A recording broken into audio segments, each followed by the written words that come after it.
Hello' everyone, good morning. আজি ৰাতিপুৱাই নামঘৰলৈ বুলি ওলালোঁ, কাৰণ আজি মোৰ বাবে এটা বিশেষ দিন। আজি মোৰ জন্মদিন, সেইবাবে নামঘৰত এগছি চাকি জ্বলাই আহোঁ বুলি ওলালোঁ।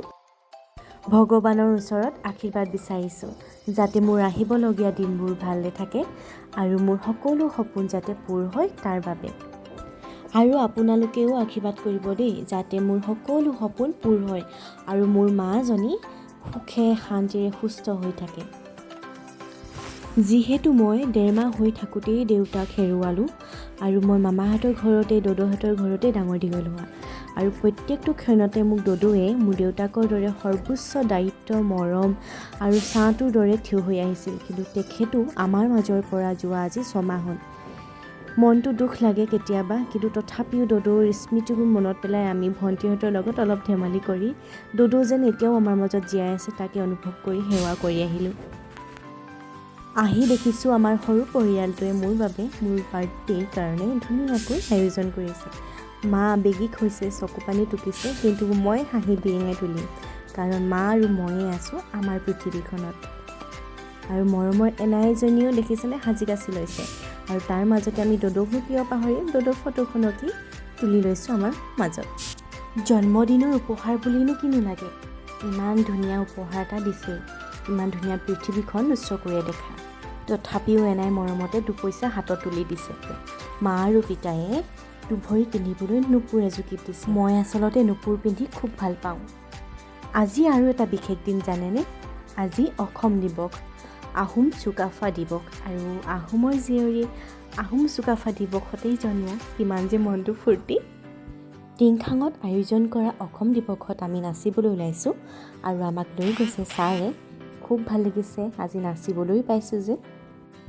আমি তাত গৈ উপস্থিত হ'লোঁগৈ, আৰু বহুত ধুনীয়াকৈ আয়োজন কৰিছে, আৰু মনে মনে মোক লগৰীহঁতে মোক ছাৰপ্ৰাইজ দিলে। এয়া থেংক ইউ ছ' মাছ, তহঁতৰ মৰমবোৰ যেন সদায় এনেকৈ থাকে। আৰু কেকটো মই কাটিবলৈহে ৰৈ আছোঁ দেই, কিন্তু খাবলৈ বাকীসকলে টোপালি আছে, এয়া বিশেষকৈ প্ৰিয়ম।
অৱশেষত আমি ষ্টেজত পাৰফৰ্ম কৰিলোঁ, আৰু আজি অলপ বিহুৰ পৰা বিৰতি ৰাখি সত্ৰীয়া নাছিলোঁ।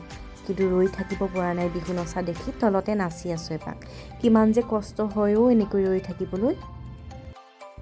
বাকী যি কি নহওক, আজি মোৰ এই বিশেষ দিনটো এনেদৰে পাৰ কৰি খুব ভাল লাগিল, আৰু এই স্মৃতিবোৰ সদায় চিৰসেউজীয়া হৈ ৰ'ব। গতিকে আজিলৈ আহিছোঁ, সকলোৱে ভালে থাকক। Love you all, bye bye.